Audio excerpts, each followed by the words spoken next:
Economic order quantity, जिसे हम short में कहेंगे EOQ,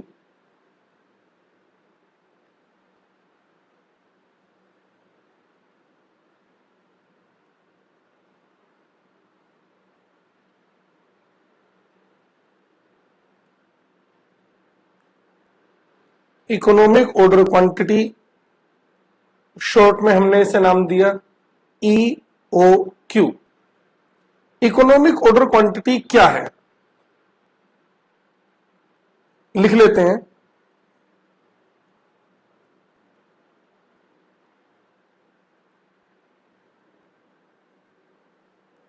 लिखिए,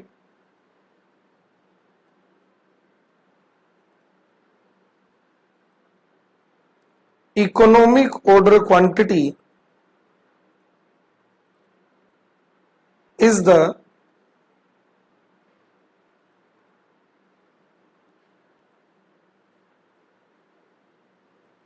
ideal order quantity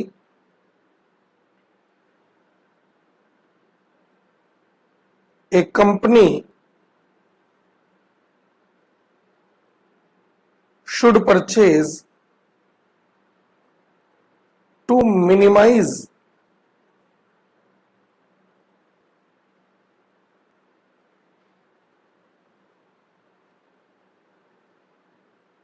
inventory cost. Economic order quantity is the ideal order quantity a company should purchase to minimize inventory cost. एक company को एक order में कितना मटेरियल परचेज करना चाहिए, वो ऑर्डर्ड क्वांटिटी क्या होनी चाहिए जिससे कि कंपनी की इन्वेंट्री से रिलेटेड कॉस्ट मिनिमाइज हो। आप सोचिए, कंपनी अपनी मेटेरियल कॉस्ट को मैक्सिमाइज करना चाहेगी या मिनिमाइज कॉस्ट को मिनिमाइज करना चाहेंगे, तो किस ऑर्डर क्वांटिटी पर कंपनी की इन्वेंट्री से रिलेटेड कॉस्ट मिनिमम होगी, उस ऑर्डर क्वांटिटी को हम कह रहे हैं इकोनॉमिकल ऑर्डर क्वांटिटी। ये कंप्यूटेशन कैसे होगी, मैं एक एग्जांपल लेकर चलूंगा, आपने कॉपी नहीं करना है, सिर्फ सामने ध्यान देंगे।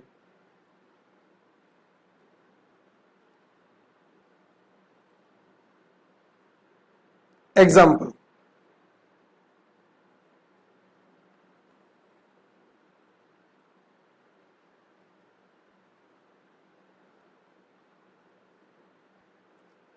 Annual requirement. मुझे एग्जाम्पल बनाना पड़ेगा, मैं बना लेता हूं, एक minute.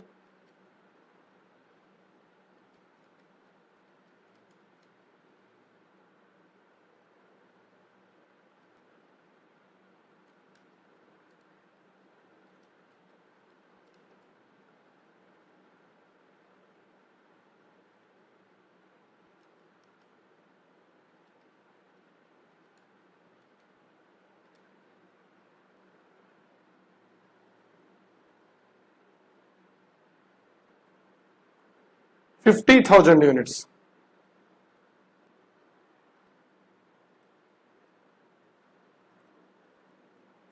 Purchase price is equal to ₹10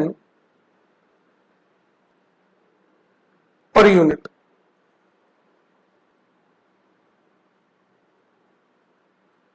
Ordering cost is equal to ₹500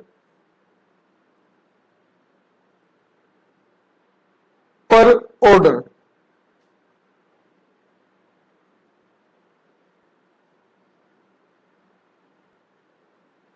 Carrying cost is equal to ₹2 per unit per annum. Carrying cost is equal to ₹2 per unit per annum.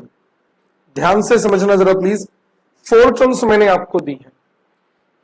पूरे साल में ड्यूरिंग द ईयर कंपनी को material की requirement कितनी होती है, 50,000 units की। तो पूरे साल में 50,000 यूनिट परचेज करनी है सप्लायर से। एक एक टर्म को ध्यान से समझें।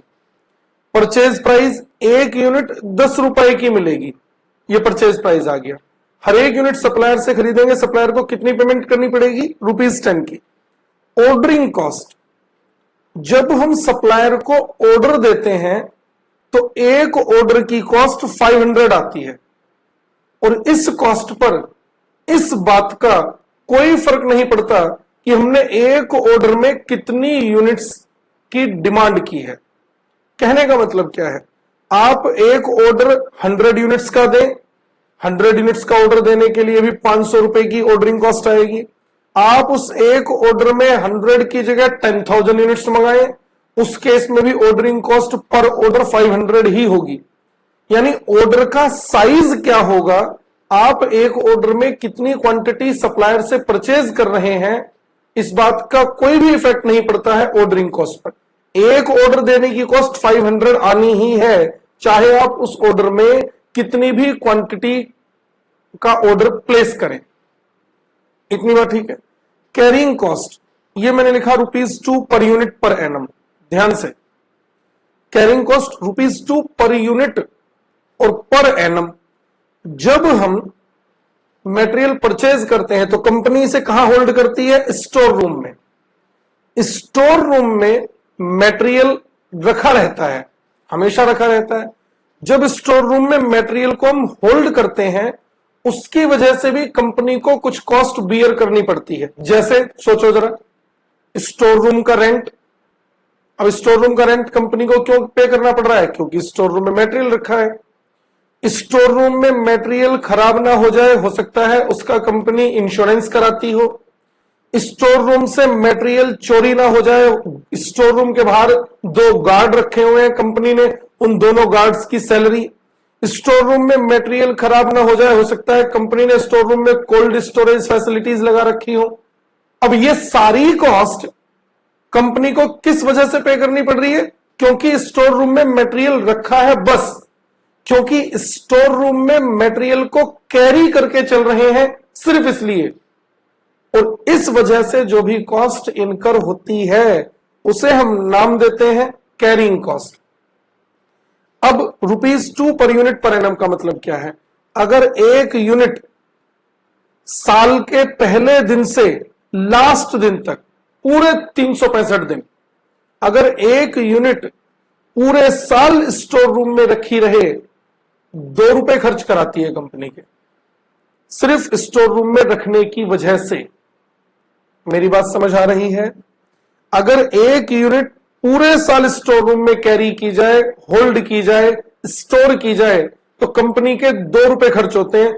पूरे साल की कॉस्ट है और ये एक यूनिट की है, इसलिए मैंने इसे लिखा ₹2 पर यूनिट पर एनम। मैंने 4 टर्म्स आपको दी हैं, आपको समझ आ गई बात? पूरे साल में मटेरियल चाहिए 50,000 यूनिट्स, एक यूनिट ₹10 की मिलेगी। एक ऑर्डर देंगे, ₹500 खर्च होते हैं ऑर्डर देने पर, इसे हमने नाम दिया ऑर्डरिंग कॉस्ट। और एक यूनिट को अगर हम स्टोर रूम में कैरी करके चलें तो एक यूनिट पूरे साल में खर्च कराती है ₹2।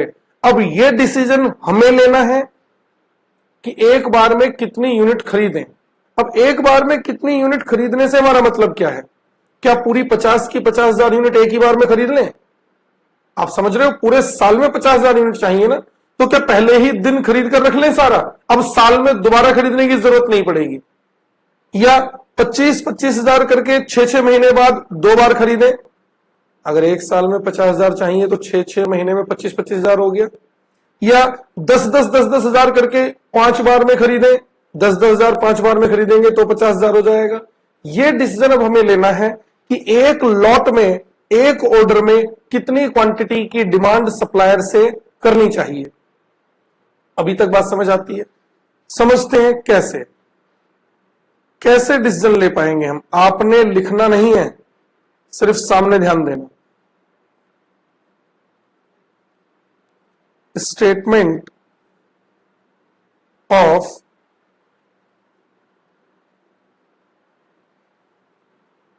Comparative cost. मैं कुछ कंपैरिजन करके दिखाऊंगा आपको।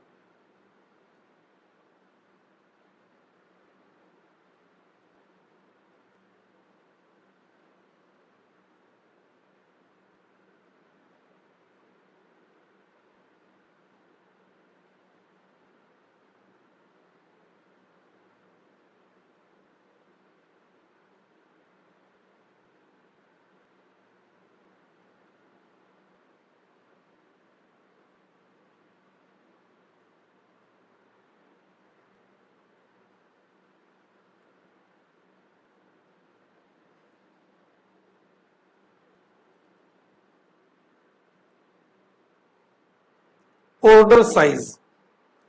सपोज करो अगर हम 50 की 50,000 यूनिट एक ही बार में परचेज कर लेते हैं, पूरे साल में 50,000 यूनिट खरीदनी है, मैं कह रहा हूं एक ही बार में खरीदो, खत्म करते हैं बात को।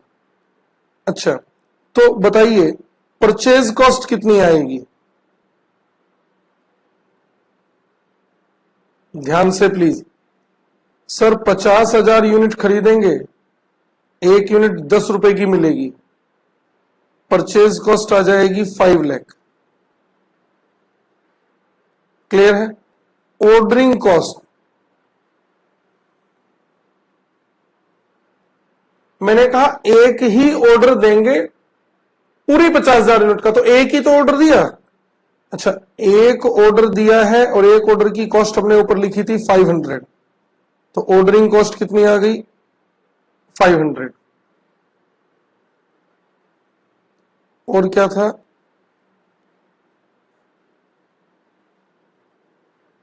Carrying cost. कैरिंग कॉस्ट कितनी? कैरिंग कॉस्ट अगर हम 50,000 यूनिट साल के पहले ही दिन खरीद लेंगे, उन्हें स्टोर रूम में रखेंगे, क्योंकि अभी ये मटेरियल हमारा पूरे साल चलेगा। तो मुझे ये बताइए, मैंने जो ऊपर ₹2 पर यूनिट पर एनम लिखा है, ये मैंने लिखा है कैसे? अगर एक यूनिट पूरे साल स्टोर रूम में रखी रहे तो ₹2 खर्च कराती है। मैंने कहा मैंने 50 की 50,000 यूनिट पहले ही दिन खरीदकर स्टोर रूम में रख ली, तो मुझे ये बताओ कितनी यूनिट ऐसी होंगी जो पूरे साल स्टोर रूम में रखी होंगी? क्या बता सकते हो? मैं क्या कह रहा हूं, कितनी यूनिट ऐसी होंगी जो पूरे साल स्टोर रूम में रखी रहेंगी? सर 50,000 पहले दिन खरीद ली हैं तो 50,000 ही होंगी। क्यों 50,000 क्यों होंगी? क्या हमने स्टोर रूम में रखने के लिए ये यूनिट खरीदी है, कि पहले दिन 50,000 खरीदी है, पूरे साल स्टोर रूम में ही रखी हुई है? या इन यूनिट्स को हमने इस मटेरियल को प्रोडक्शन में लगाने के लिए खरीदा है? तो जैसे जैसे स्टोर रूम में हमने 50,000 यूनिट परचेज करके रख ली है पहले ही दिन, जैसे जैसे टाइम बीतेगा ये 50,000 यूनिट से कम नहीं होती चली जाएंगी, प्रोडक्शन में नहीं यूज होने लग जाएंगी। तो मुझे तो कैरिंग कॉस्ट उन यूनिट्स पर निकालनी होती है जो पूरे साल स्टोर रूम में रखी हैं। तो मैं ये कैसे निकालूं कि पूरे साल स्टोर रूम में कितनी रखी हैं? कॉन्सेप्ट समझना जरा ध्यान से। मैं क्या कह रहा हूं आपसे, मान लीजिए ये है पूरा साल, ये साल का पहला दिन और ये साल का 365th डे। हमने पहले ही दिन ये स्टोर रूम भर दिया, ये है मान लो 50,000 यूनिट, ये भरा हुआ है स्टोर रूम। अब धीरे धीरे जैसे दिनों में हम आगे बढ़ेंगे, ये मटेरियल धीरे धीरे क्या होने लगेगा? ये मटेरियल तो कम होने लगेगा। क्यों? प्रोडक्शन में यूज होने लग रहा है। और जैसे जैसे साल का एंड होगा ये पूरा मटेरियल खत्म। आपको बात समझ आई? तो मैंने कहा स्टार्टिंग में पूरा 50,000 था, लेकिन धीरे धीरे धीरे धीरे ये मटेरियल यहां से कम होते होते होते होते लास्ट में आके 0 हो गया, क्योंकि प्रोडक्शन में लग गया होगा पूरे साल में 50,000 यूनिट की रिक्वायरमेंट थी। तो मुझे यह बताइए कि यहां से लेकर फर्स्ट डे से लेकर लास्ट डे तक ऐसी कितनी यूनिट हैं जो पूरे साल स्टोर रूम में रखी रही? सर ऐसे कैसे बताएं? ये तो हर दिन कुछ अलग लेवल रहा होगा। पहले दिन 50,000, दूसरे दिन कुछ कम, थर्ड डे फिर कुछ कम, फोर्थ डे फिर कुछ कम, और धीरे धीरे आते आते आते ऐसे लास्ट में क्या हो गई? 0। लेकिन मुझे तो कैरिंग कॉस्ट उन यूनिट्स पर निकालनी है, मुझे तो कैरिंग कॉस्ट उन यूनिट्स पर निकालनी है जो पूरे साल स्टोर रूम में रखी रही हैं। अब मैं कैरिंग कॉस्ट कितनी यूनिट्स पर निकालूं? तो हम क्या कहते हैं, सर ऐसे तो हर दिन का लेवल अलग होगा। हम कहते हैं एवरेज स्टॉक बताओ,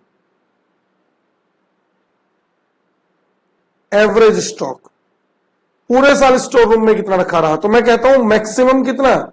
सर मैक्सिमम 50,000 प्लस मिनिमम कितना? मिनिमम तो ये रहा 0 डिवाइड बाई 2 कितना आ गया? 25,000 यूनिट्स। यानी कैरिंग कॉस्ट निकालने के लिए हम ये एज्यूम करके चलेंगे कि पूरे साल हमेशा हमेशा स्टोर रूम में 25,000 यूनिट कैरी करके चलते हैं। सर 25,000 मान लेंगे? मैं कह रहा हूं हां। मतलब सर हमारे पहले ही दिन 50,000 यूनिट है, आप इस दिन भी 25,000 मानोगे? मैं कह रहा हूं हां 50,000 यूनिट है लेकिन मैं 25,000 ही मानकर चलूंगा। मतलब सर आप इन एडिशनल 25,000 यूनिट को इग्नोर कर दोगे, सिर्फ 25 मानकर चलोगे? अगर आप ऐसा सोच रहे हैं कि सर जिस दिन 50 है आप उस दिन 25 मान रहे हो, तो आप ये भी सोचें कि जिस दिन 0 है मैं उस दिन भी तो 25 मान रहा हूं। तो अगर आप ये कह रहे हैं कि सर आपने इन 25,000 यूनिट्स को इग्नोर कर दिया, तो यहां पर मैंने लास्ट डे में कंसिडर भी तो कर लिया। सर मतलब जिस दिन 40,000 यूनिट रहेंगी आप उस दिन भी 25 ही मानोगे? मैंने कहा हां। सर 40 को 25 मान लोगे मतलब 15,000 यूनिट को इग्नोर कर दोगे? तो आप ये भी सोचें कि जिस दिन 10 रहेंगी सिर्फ 10, मैं उस दिन भी 25 मानूंगा, 15,000 यूनिट को यहां पर कंसिडर भी तो करूंगा। मेरी बात समझ आ रही है? तो मैं क्या कह रहा हूं, हम मान लेंगे कि हमारा स्टोर रूम पूरे साल में इतनी यूनिट्स रखी रही। कितनी यूनिट्स? ये यूनिट्स हम ये एज्यूम करके चलेंगे। अब आपको लग रहा है कि सर आपने ये वाली यूनिट्स तो इग्नोर कर दी। कौन सी वाली यूनिट्स? आपको लग रहा है सर ये यूनिट्स तो आपसे इग्नोर ही हो गई। तो आप ये समझें कि अगर आपको ये लग रहा है ये यूनिट्स इग्नोर हो गई, तो मैंने इन यूनिट्स को यहां पर कंसीडर भी तो कर लिया है नीचे।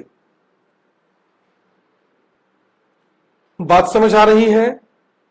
तो मैंने आपसे क्या कहा, हम मानकर चलेंगे कि हमारे स्टोर रूम में हमेशा पूरे साल 25,000 यूनिट्स रखी रहती हैं। जिस दिन 50 है उस दिन भी 25, तो जिस दिन 0 है उस दिन भी 25।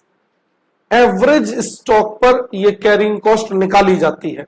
तो अगर मैं 50,000 यूनिट एक ही दिन में परचेज कर लूंगा तो मेरा पूरे साल स्टोर रूम में कितना मेटेरियल स्टोर रहेगा? 25,000 यूनिट्स। और एक यूनिट कितने खर्च कराती है?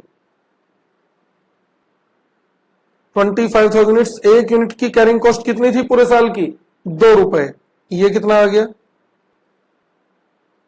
50,000। टोटल कॉस्ट कर दीजिए 5 लाख प्लस 500 प्लस 50,000, 5,50,500। आपको समझ आया एग्जाम्पल मैंने कैसे कंप्यूट किया है? ये मैंने कॉस्ट कब निकाली है?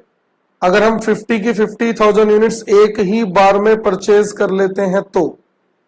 और हमें एक बार में खरीदनी चाहिए या नहीं खरीदनी चाहिए, या कितनी खरीदनी चाहिए, यही तो हमें डिसीजन लेना है। कुछ और चेक करके देखते हैं। अगर हम 25,000 यूनिट्स करके खरीदें तो, ध्यान से समझ लेना प्लीज, कॉपी इसलिए मैंने कहा करना नहीं है। अगर हम 25,000 यूनिट करके खरीदें तो परचेज कॉस्ट बताइए। Purchase cost 50,000 into 10, 5 lakh. Sir अब 50,000 क्यों ले लिया? अब तो हम 25,000 ही खरीद रहे हैं। मैं ये एक ऑर्डर की कॉस्ट निकाल रहा हूं क्या? मैं पूरे साल की कॉस्ट निकाल रहा हूं। मैंने कहा अगर हम 25,000 करके खरीदेंगे तो अब भी पूरी 50,000 ही। मैं पूरे साल की कॉस्ट निकाल रहा हूं। बस अब फर्क क्या पड़ रहा है, मैंने 25,000 एक बार में खरीदी और फिर कुछ टाइम बाद फिर 25,000 दोबारा खरीदी, तो 25 और 25 खरीदी तो अब भी 50,000 है। सिर्फ फर्क क्या है, अब यही 50,000 यूनिट हमने 2 ऑर्डर में खरीदी है। एक ऑर्डर 25,000 का, दूसरा ऑर्डर 25,000 का, तो परचेज कॉस्ट तो पूरे 50,000 की ही रहेगी। कितने ऑर्डर दिए इस बार हमने?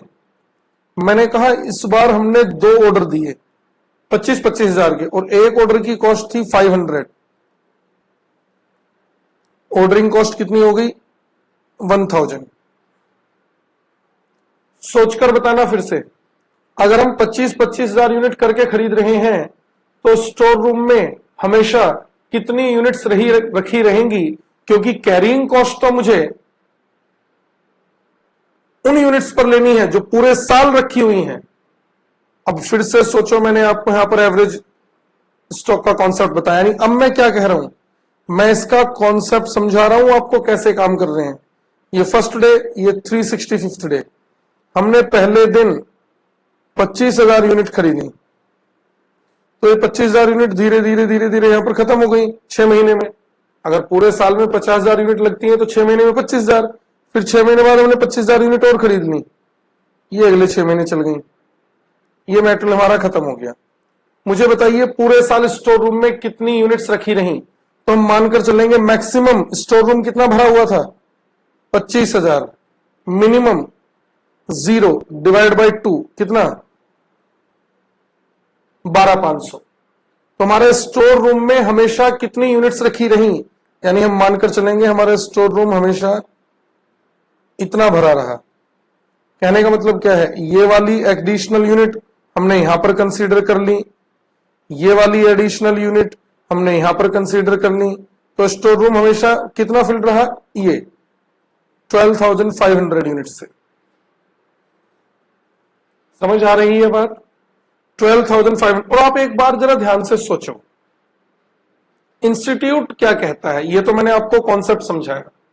एक बात बताइए, जब मैंने ऊपर एवरेज निकाला तो मैंने कहा 50,000, ये देखो 50,000 प्लस 0 डिवाइड बाई 2, तो 50,000 में 0 को ऐड करेंगे 50,000 ही तो आएगा, 2 से डिवाइड कर दिया 25,000 आ गया। इसी तरह यहां पर देखो, यहां पर मैंने क्या कहा 25,000 यानी ये मैक्सिमम प्लस 0 डिवाइड बाई 2, तो 25,000 में 0 ऐड करेंगे 25,000 ही तो आएगा, 2 से डिवाइड कर देंगे तो 25,000 से आधा आ गया। इंस्टीट्यूट कहता है कि जितना भी ऑर्डर हम एक लॉट में, जितनी भी क्वांटिटी का ऑर्डर दे रहे हैं, आप उससे आधी यूनिट पर कैरिंग कॉस्ट निकाल लेना। अब मैंने डायरेक्ट बोल दिया है आपसे आधी यूनिट क्यों? आप सोचो, यहां पर हम 50 यूनिट 50,000 का ऑर्डर दे रहे थे तो 25,000 पर कैरिंग कॉस्ट निकाली, यहां पर हम 25,000 यूनिट का ऑर्डर दे रहे थे तो 12,500 पर कैरिंग कॉस्ट निकाली। अब बार बार बताने की जरूरत थोड़ी ना है, अब ये हमेशा के लिए ध्यान रखना, जितना भी ऑर्डर साइज होगा कैरिंग कॉस्ट उससे आधी यूनिट्स पर निकाली जाएगी। और ये आधी यूनिट्स क्यों आ रही हैं? क्योंकि जब मैं एवरेज निकालता हूं तो मैं 0 को ऐड करके 2 से डिवाइड कर रहा हूं, तो 0 को ऐड करने से तो कोई फर्क पड़ ही नहीं रहा, सीधा सीधा 2 से ही तो डिवाइड हो रहा है। तो ये अब हमेशा के लिए ध्यान रखना, मैं आगे बार बार इस बात को डिस्कस नहीं करूंगा। जितनी भी यूनिट्स का हम ऑर्डर दे रहे हैं कैरिंग कॉस्ट उससे आधी यूनिट्स पर निकाली जाती है, और इन आधी यूनिट्स को हम नाम देते हैं एवरेज स्टॉक। एवरेज स्टॉक पर कैरिंग कॉस्ट कंप्यूट होती है। तो ये लीजिए, यहां पर हमारा ऑर्डर साइज 25,000 यूनिट्स का था, तो 25,000 से आधी कितनी 12,500 यूनिट्स इंटू 2, एक यूनिट की कैरिंग कॉस्ट 2 रुपए थी। 25,000 ऐड करो जरा कितना आ गया, 5 लाख की परचेज कॉस्ट, 1,000 की ऑर्डरिंग कॉस्ट और 25,000 की कैरिंग कॉस्ट, 5,26,000। चेक करना जरा, जब हमने पूरी 50,000 यूनिट एक बार में खरीदी थी तो कॉस्ट कितनी आ रही थी? यहां पर देखो 5,50,500, और अगर हम 25,000 करके खरीद रहे हैं तो कॉस्ट कितनी आ रही है? 5,26,000। टोटल देख रहा हूं मैं, सर ये टोटल तो कम हो गया। इसका मतलब अगर हम यूनिट 25,000 करके खरीदें तो कॉस्ट कम आती है, और 25 ही क्यों, अगर मैं यूनिट और कम करके खरीदूं तो हो सकता है ये कॉस्ट और कम हो जाए। और आगे चेक करके देख लेते हैं।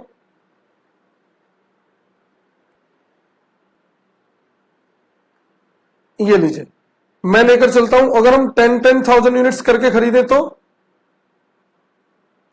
अब आप सोचिए 10,000 करके खरीदेंगे तो अब भी 50,000 ही पूरे साल में, इंटू 10 कितना 5 लाख। ठीक है, ऑर्डरिंग कॉस्ट आप मुझे बताओ, 50,000 यूनिट खरीदोगे 10 10 10 10 10 करते हुए कितने ऑर्डर देने पड़ेंगे? नंबर ऑफ ऑर्डर्स की बात कर रहा हूं सर। 10 10 करके खरीदेंगे, 50,000 पूरे साल में खरीदनी है तो 5 ऑर्डर्स हो गए, 5 ऑर्डर्स देने पड़ेंगे। एक ऑर्डर की कॉस्ट थी 500,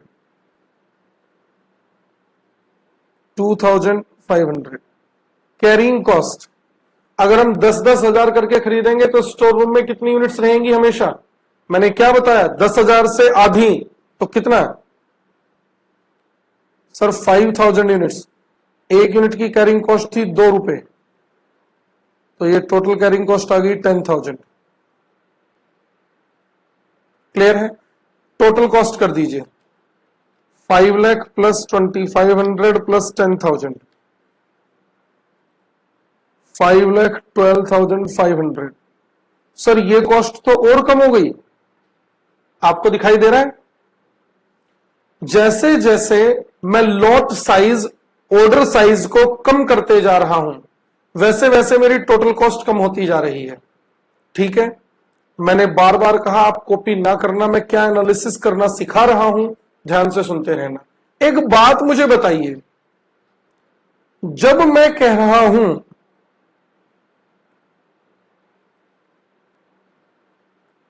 कि हम 50,000 एक ही बार में खरीदे तो परचेज कॉस्ट कितनी है?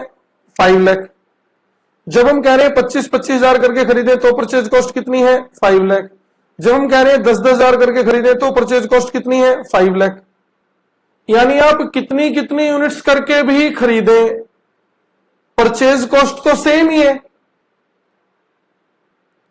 अगर परचेज कॉस्ट हर ऑर्डर साइज पर सेम है तो इसे सोचने की जरूरत ही क्या है? आप नीचे देखो, ऑर्डरिंग कॉस्ट में चेंज आ रहा है, कैरिंग कॉस्ट में भी चेंज आ रहा है, लेकिन परचेज कॉस्ट पर तो कोई इफेक्ट पड़ ही नहीं रहा। तो अगर परचेज कॉस्ट हर ऑर्डर साइज पर सेम ही रहने वाली है तो फिर मुझे इसे कैलकुलेट करने की जरूरत क्या है? आपको यह दिखाई दे रहा है कि सर इन तीनों में से अगर हम कंपैरिजन करें तो सबसे बेस्ट 10,000 यूनिट वाला ऑर्डर है, क्योंकि यहां पर इसकी टोटल कॉस्ट कितनी है? यहां पर इसकी टोटल कॉस्ट 5,12,500 है। और मैं क्या कह रहा हूं वो समझो। मैं कह रहा हूं अगर मैं यहां पर इस परचेज कॉस्ट को इग्नोर ही कर दूं, ध्यान देना, अगर हम यहां पर इस परचेज कॉस्ट को इग्नोर कर दें, मैं हटा दे रहा हूं, देखो परचेज कॉस्ट, ये लीजिए, फर्स्ट लेवल से मैंने परचेज कॉस्ट हटा दी, सेकंड लेवल से भी मैंने परचेज कॉस्ट हटा दी, और थर्ड कॉलम से भी मैंने परचेज कॉस्ट हटा दी। तो मेरे टोटल में ये 5 लाख हट जाएगा, यहां से भी ये 5 लाख हट जाएगा, यहां से भी 5 लाख हट जाएगा।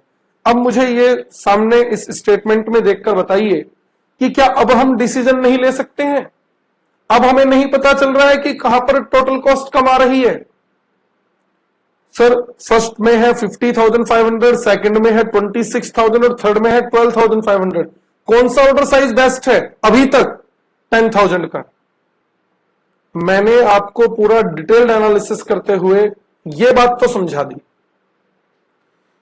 ऑर्डर साइज डिसाइड करते समय परचेज कॉस्ट सेम ही रहती है, तो मैं कहता हूं ऑर्डर साइज का डिसीजन लेते समय परचेज कॉस्ट को इग्नोर कर दो, क्योंकि परचेज कॉस्ट तो वैसे भी 5 लाख ही रहनी है, इस एग्जांपल में वैसे भी 5 लाख ही रहनी है। और अगर ऑर्डर साइज का परचेज कॉस्ट पर कोई इफेक्ट नहीं पड़ता है तो परचेज कॉस्ट को इग्नोर करो। इसलिए इकोनॉमिक ऑर्डर क्वांटिटी का कॉन्सेप्ट डिस्कस करते समय परचेज कॉस्ट को कंसीडर करने की जरूरत नहीं होती है। आपको बात समझ आ रही है? सिर्फ कौन सी दो कॉस्ट कंसीडर करके चलना चाहिए? ऑर्डरिंग कॉस्ट और कैरिंग कॉस्ट। मैंने जब एग्जांपल स्टार्ट किया था तो मैंने 3 तरह की कॉस्ट ली थी, purchase cost, ordering cost, carrying cost. और अब मैं क्या कह रहा हूं? परचेज कॉस्ट को इग्नोर कर दो, क्योंकि आप 50,000 करके खरीदो, आप 25,000 करके खरीदो, आप 10,000 करके खरीदो, मैं कह रहा हूं आप एक एक यूनिट करके खरीदो। एक बार में एक ही यूनिट खरीदते हैं, साल में तो अब भी 50,000 ही खरीदनी है। एक यूनिट 10 रुपए की है तो 50,000 5 लाख की ही होगी। तो purchase cost per order size का कोई इफेक्ट नहीं पड़ता है। इसलिए इकोनॉमिक ऑर्डर क्वांटिटी का डिसीजन लेते समय परचेज कॉस्ट को इग्नोर किया जाता है। सिर्फ कौन सी दो कॉस्ट कंसीडर कर लेनी चाहिए? ऑर्डरिंग कॉस्ट और कैरिंग कॉस्ट। सर 10,000 करके खरीदी तो ये तो 12,500, कॉस्ट और कम आ गई, और कम करके देखते हैं।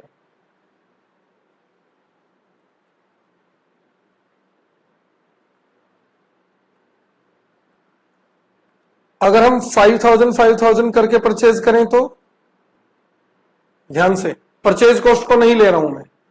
अच्छा बताइए, पूरे साल में 50,000 यूनिट खरीदनी है, आप 5,500 करके खरीद रहे हैं, कितने ऑर्डर देने पड़ेंगे सर? 10 ऑर्डर देने पड़ेंगे। एक ऑर्डर की कॉस्ट 500 रुपए है, टोटल कितना? 5,000। ठीक है, कैरिंग कॉस्ट कितनी यूनिट्स पर निकालें? अगर हम 5,500 करके खरीदेंगे तो आधी यूनिट कितनी रखी रहेंगी स्टोर रूम में? 5,000 का आधा 2,500 इंटू एक यूनिट की कॉस्ट थी 2 रुपए, ये कितना आ गया? कैरिंग कॉस्ट भी 5,000 आ गई, टोटल कर दो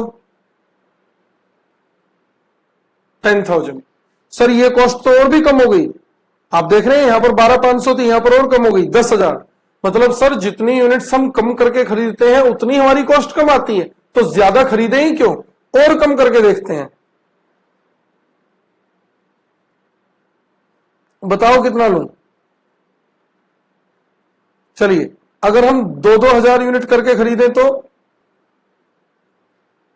2,000 करके खरीदेंगे। बताइए 50,000 यूनिट खरीदनी है, आप 2,000 करके खरीद रहे हैं, कितने ऑर्डर देने पड़ेंगे?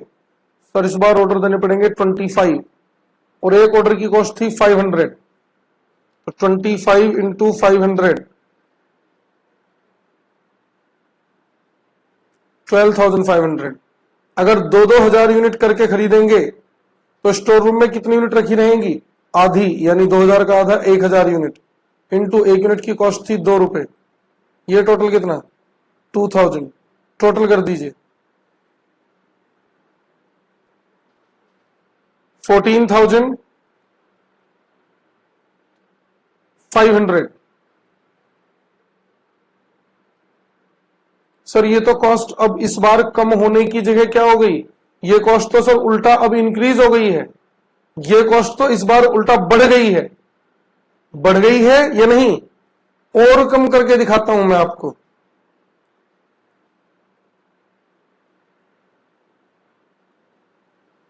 और कम करके चेक करते हैं। अगर हम 500 यूनिट करके परचेज करें तो, ध्यान से समझ लेना प्लीज। बताइए पूरे साल में 50,000 यूनिट खरीदनी है, अगर 500 करके खरीदेंगे कितने ऑर्डर देने पड़ेंगे? 100 ऑर्डर। 100 हो गए ना, एक यूनिट, एक ऑर्डर की कॉस्ट कितनी थी? 500, तो ये कितनी हो गई ऑर्डरिंग कॉस्ट? ऑर्डरिंग कॉस्ट आ जाएगी 50,000। कैरिंग कॉस्ट बताइए, कैरिंग कॉस्ट 500 करके खरीदेंगे, स्टोर रूम में यूनिट रखी रहेंगी आधी, यानी 250 इंटू 2, ये कितना? 500। टोटल करो 50,500। सर ये कॉस्ट तो कम होने की जगह उल्टा बढ़ने लग गई है, पता चल रहा है आपको? और आप एक बार जरा ध्यान दो, हमने जहां से क्वेश्चन स्टार्ट किया था यहां पर भी 50,500 ही थी, और यहां पर भी 50, यानी ये तो सर उल्टा इंक्रीज होने लग गई है कॉस्ट। आपको बात समझ आ रही है? आपने इसका एनालिसिस करने की कोशिश की क्या? एक लेवल तक तो ये कॉस्ट कम होते जा रही थी, उसके बाद ये कॉस्ट बढ़ने लग गई।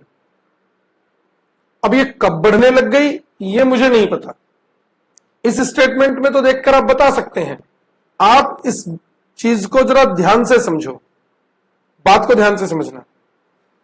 देखिए जैसे जैसे हम ऑर्डर का साइज कम करते जाते हैं, कम करने की बात कर रहा हूं, जैसे जैसे हम ऑर्डर का साइज, ये देखो ऑर्डर साइज यहां पर था 50,000, यहां पर 25, ये कम और कम करते चले गए। जैसे जैसे हम ऑर्डर साइज कम करते जाते हैं नंबर ऑफ ऑर्डर बढ़ने लग जाते हैं। अगर आप कम कम यूनिट खरीदोगे तो ऑर्डर ज्यादा देने पड़ेंगे, ऑर्डर ज्यादा देने पड़ेंगे तो ऑर्डरिंग कॉस्ट बढ़ने लग जाएगी। आप देखिए यहां पर ऑर्डरिंग कॉस्ट बढ़ती चली गई हमारी, दिखाई दे रहा है आपको?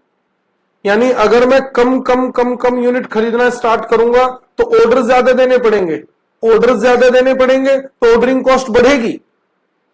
अच्छा, ऑर्डर साइज अगर मैं छोटा रखूंगा तो ऑर्डरिंग कॉस्ट तो बढ़ेगी, लेकिन अगर मैं यूनिट कम खरीदूंगा तो स्टोर रूम में कम यूनिट रखूंगा ना, और स्टोर रूम में कम यूनिट रखूंगा तो कैरिंग कॉस्ट कम आएगी।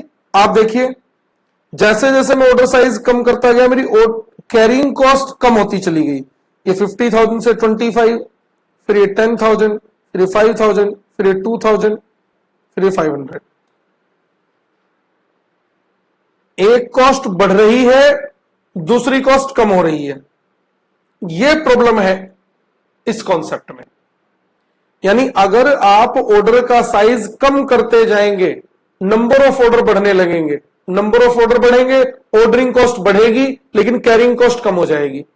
और अगर आप ऑर्डर का साइज बड़ा रखोगे, ऑर्डर का साइज बड़ा रखोगे, जैसे यहां पर था, मैंने पूरी 50,000 एक ही बार में खरीदने की बात की थी, तो ऑर्डर कम देने पड़ेंगे, ऑर्डरिंग कॉस्ट तो कम आएगी, लेकिन कैरिंग कॉस्ट ज्यादा आएगी। यानी दोनों कॉस्ट में इनवर्स रिलेशन है। आप एक कॉस्ट को कम करना चाहोगे, दूसरी कॉस्ट बढ़ेगी। आप दूसरी कॉस्ट को कम करना चाहोगे, पहली कॉस्ट बढ़ेगी। दोनों में इनवर्स रिलेशन है।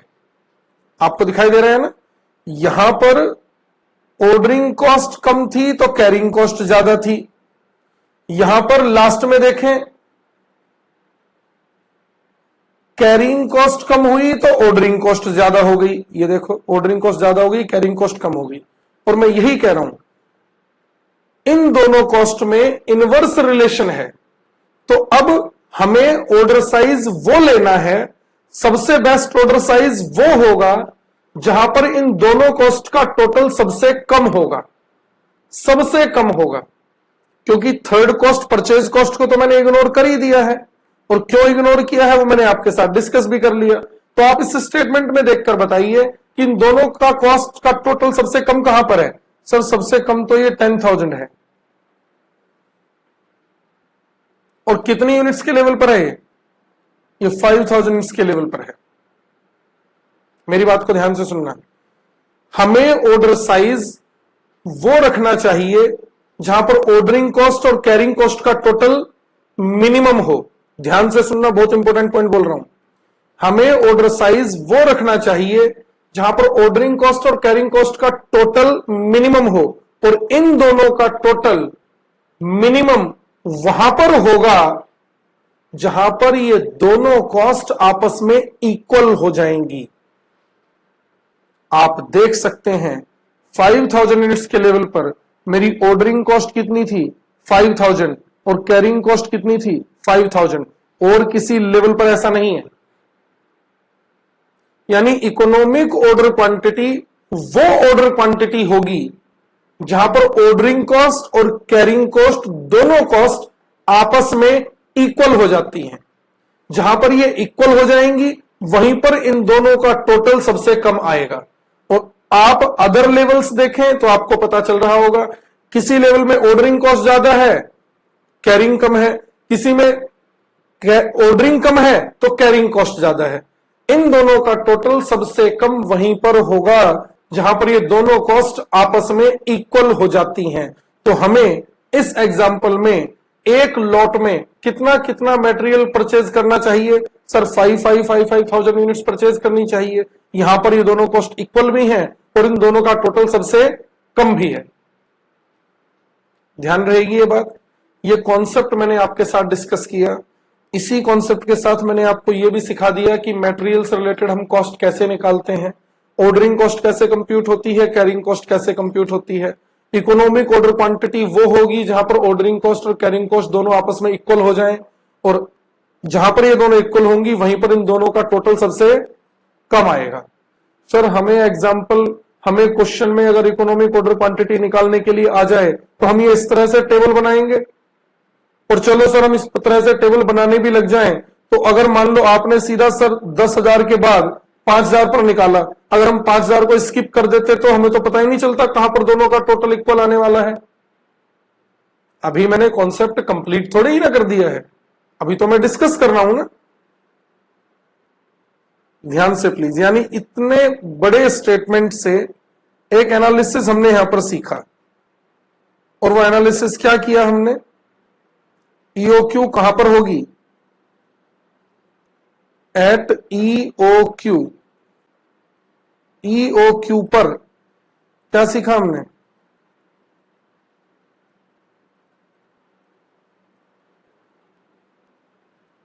Total ordering cost is equal to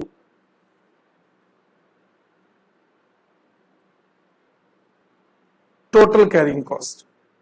EOQ वहां पर होगा जहां पर ऑर्डरिंग कॉस्ट और कैरिंग कॉस्ट क्या हो जाती हैं, इक्वल हो जाती हैं। अच्छा, ये ऑर्डरिंग कॉस्ट और कैरिंग कॉस्ट हमने निकाली कैसे हैं? ऑर्डरिंग कॉस्ट हम निकालते हैं नंबर ऑफ ऑर्डर्स। आपको ऊपर कितनी बार निकाल कर दिखाया है? 1 2 3 6 कॉलम बनाए मैंने। अब आप खुद समझें ऑर्डरिंग कॉस्ट कैसे निकाली हमने, number of orders into ordering cost per order is equal to, और कैरिंग कॉस्ट कैसे निकाली मैंने, एवरेज स्टॉक पर, average stock into carrying cost per unit. पहले देख लेना, कॉपी करने का काम बाद में, per annum, average stock into carrying cost per unit per annum. अच्छा, नंबर ऑफ ऑर्डर कैसे निकाले? जब मैं आपसे कह रहा था कि मुझे 50,000 यूनिट खरीदनी है, मैं 10-10 हजार करके खरीदूंगा, तो आपने क्या बताया मुझे, कितने ऑर्डर देने पड़ेंगे? सर 50 खरीदनी है, 10-10 करके खरीदोगे तो 5 ऑर्डर। कैसे निकाले आपने ये 5 ऑर्डर? आपने कहा एनुअल रिक्वायरमेंट, एनुअल रिक्वायरमेंट को मैं ए लिख देता हूं शॉर्ट में, डिवाइड बाई, यानी 50,000 divide by order size, order size को मैं शॉर्ट में लिख देता हूं ईओक्यू। ऑर्डर क्वांटिटी ही तो निकालनी है मुझे। मैं फिर से कह रहा हूं, नंबर ऑफ ऑर्डर कैसे निकाले हमने? मैंने कहा अगर हम 2-2 हजार यूनिट करके खरीदते हैं तो कितने ऑर्डर देने पड़ेंगे? आपने कहा सर 25। कैसे निकाला? 50,000 को 2000 से डिवाइड किया आपने, 25 ऑर्डर आए। तो मैंने 50,000 यानी एनुअल रिक्वायरमेंट को कह दिया है शॉर्ट में ए, और ऑर्डर साइज को मैंने शॉर्ट में कह दिया है EOQ, into ordering cost per order को मैं शॉर्ट में कह देता हूं ओ,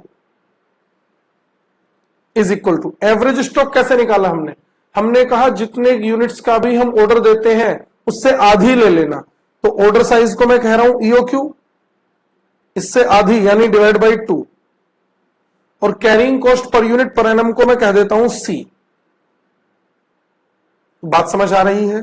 यानी मैंने क्या किया है, ये जो एग्जांपल लेकर चल रहे थे हम, मैंने इस एनुअल रिक्वायरमेंट को शॉर्ट में कह दिया ए, ऑर्डरिंग कॉस्ट को मैंने कह दिया ओ, और carrying cost per unit per annum को मैंने कह दिया सी, ऑर्डर साइज को मैंने कह दिया ईओक्यू। ये समझ आई क्वेश्चन मैंने कैसे बनाई? ये क्या आ गया, A into O divide by EOQ is equal to EOQ into C divide by 2। Cross multiplication कर लेते हैं, EOQ into C is equal to 2 into A into O. अच्छा, ईओक्यू इंटू ईओक्यू, ये तो ईओक्यू का स्क्वायर हो जाएगा, और इस सी को इधर ले जाएं तो ये इधर मल्टीप्लीकेशन में है, इधर क्या हो जाएगा, divide, 2 into A into O divide by C. और इधर से अगर हम ये स्क्वायर हटाएं तो उधर क्या बनेगा, ये ईओक्यू इज इक्वल टू इधर बन जाएगा square root 2 into A into O divide by C.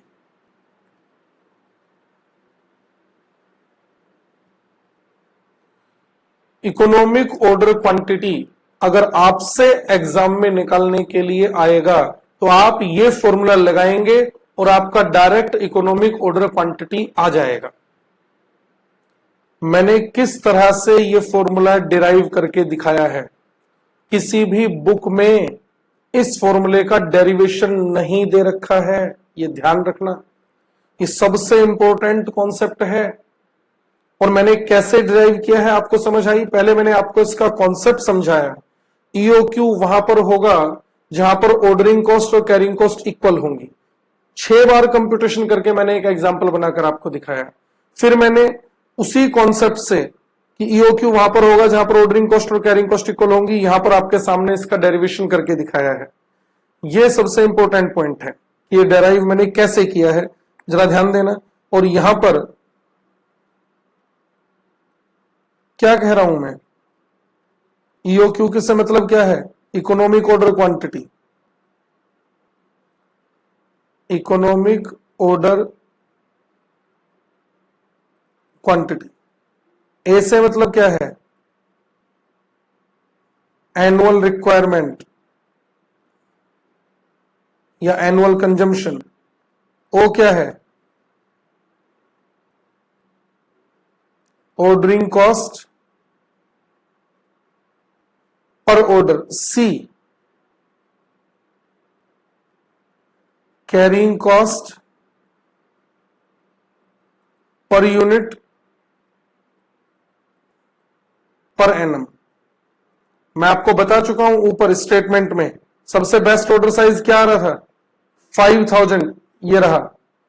और ये देखिए, अब मैं अगर इस फॉर्मूले से निकालूंगा तो 5000 ही आ जाएगा। 2 into A into O divide by C. 2 into A यानी 50,000 into O 500 divide by C. Calculator उठाओ, कंप्यूट करो जरा।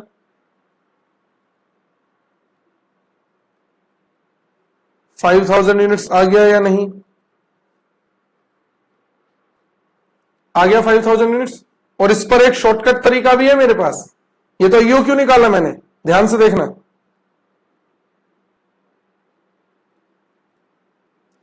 Total ordering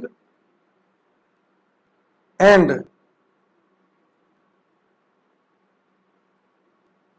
carrying cost at EOQ.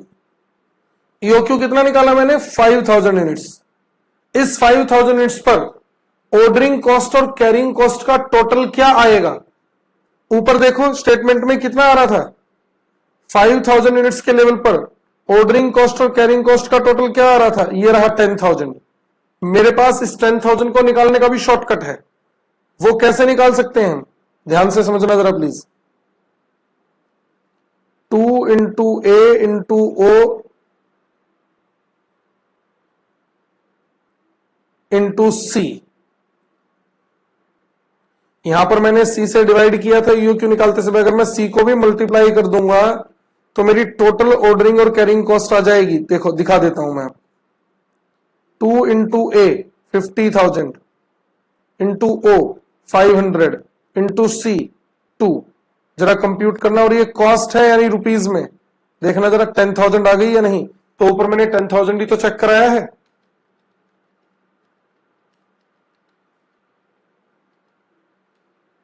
बात समझ आ गई या नहीं? ईओक्यू का कॉन्सेप्ट आपको समझ आया? ऑर्डरिंग कॉस्ट मैंने आपको निकालना सिखाया, कैरिंग कॉस्ट मैंने आपको निकालना सिखाया, परचेज कॉस्ट मैंने आपको निकालना सिखाया। ईओक्यू वहां पर होगा जहां पर टोटल कॉस्ट मिनिमाइज होगी। ईओक्यू का कॉन्सेप्ट डिस्कस करते समय परचेज कॉस्ट को क्यों इग्नोर किया जाता है वो मैंने आपके साथ डिस्कस कर लिया है, क्योंकि परचेज कॉस्ट हर लेवल पर सेम रहती है, इसलिए ईओक्यू निकालते समय परचेज कॉस्ट को इग्नोर किया जाता है। ईओक्यू वहां पर होगा जहां पर ऑर्डरिंग कॉस्ट और कैरिंग कॉस्ट आपस में इक्वल हो जाएंगी, और ईओक्यू पर हम इसे एक साथ डायरेक्ट कंप्यूट कर सकते हैं। उसका शॉर्टकट मैंने बताया। ईओक्यू पर ऑर्डरिंग कॉस्ट और कैरिंग कॉस्ट का टोटल इस फॉर्मूले से कंप्यूट किया जा सकता है। समझ आ गई है बात? ये आप कॉपी कर लीजिएगा। आपके कॉपी करने का काम कहां से है? वो यहां से है। यहां से कॉपी करें, एट ईओक्यू। ये कॉन्सेप्ट आप कॉपी कर लीजिए।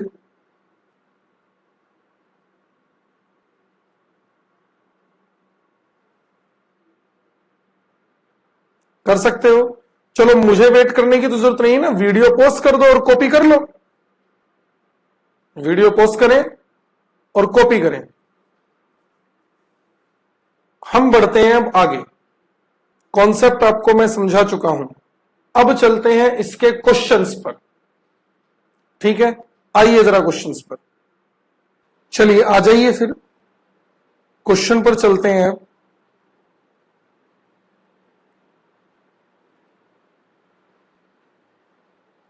Question number 7। बुक निकाल लीजिए। चैप्टर चल रहा है हमारा मटेरियल। प्रैक्टिकल प्रॉब्लम्स में क्वेश्चन नंबर 7। देखिए ये रहा,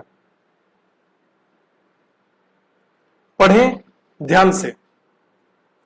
the average quarterly consumption of a material is 5200 units. ध्यान से, क्वार्टरली कंजम्पशन दी है, तो क्वार्टरली कंजम्पशन अगर 5200 यूनिट्स हैं तो एनुअल रिक्वायरमेंट कितनी निकाल लोगे। पढ़ लेते हैं आगे। यूनिट कॉस्ट इज ₹65, एक यूनिट 65 रुपीज की है, यानी परचेज प्राइस दिया है। Storage cost is 15% per annum. जब भी आपको कैरिंग कॉस्ट, देखिए कैरिंग कॉस्ट को हम क्या कह सकते हैं, इस मटेरियल को स्टोर करने की ही तो कॉस्ट है। कैरिंग कॉस्ट वर्ड मिल सकता है आपको, स्टोरेज कॉस्ट लिखा हुआ मिल सकता है, इन्वेंट्री होल्डिंग कॉस्ट लिखा हुआ वर्ड मिल सकता है।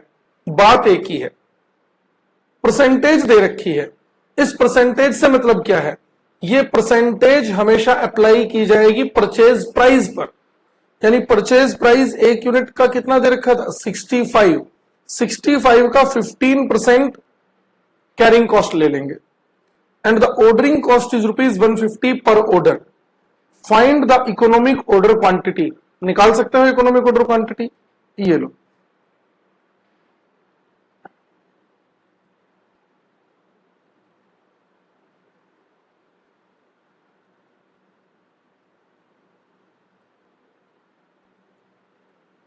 एनुअल कंजम्पशन 5200 क्वार्टरली दे रखा है, तो कितने क्वार्टर्स होते हैं साल में, 4। 5200 इंटू 4,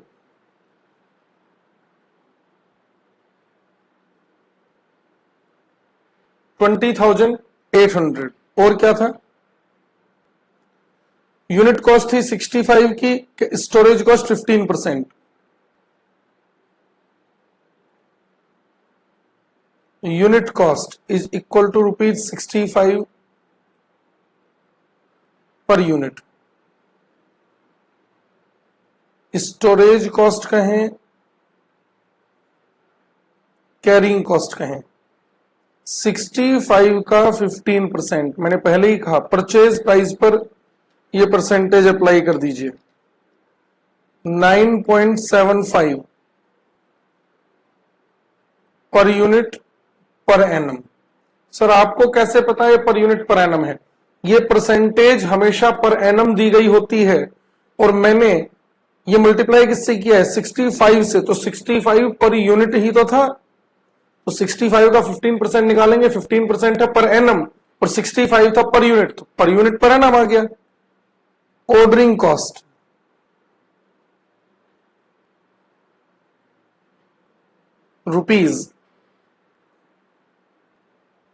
₹150 पर order,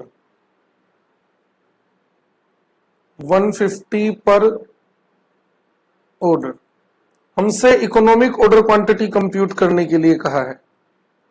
EOQ is equal to square root of 2 into A into O divide by C। 2 into 20,800 into 150 divide by 9.75 whole square root. कितना आ गया, 2 into 20,800 into 150 divide by 9.75 equal to करके इसका स्क्वायर रूट कर दीजिए, 800 units. Clear है, simple सा ही question है, इसमें कुछ है ही नहीं। इकोनॉमिक ऑर्डर क्वांटिटी का हमने कॉन्सेप्ट डिस्कस किया, ये फॉर्मूला मैंने आपको डिराइव करके दिखाया, और फिर हमने देखिए क्वेश्चन नंबर 7 बना लिया है। आप आंसर चेक कर सकते हैं, ये रहा EOQ 800 यूनिट्स।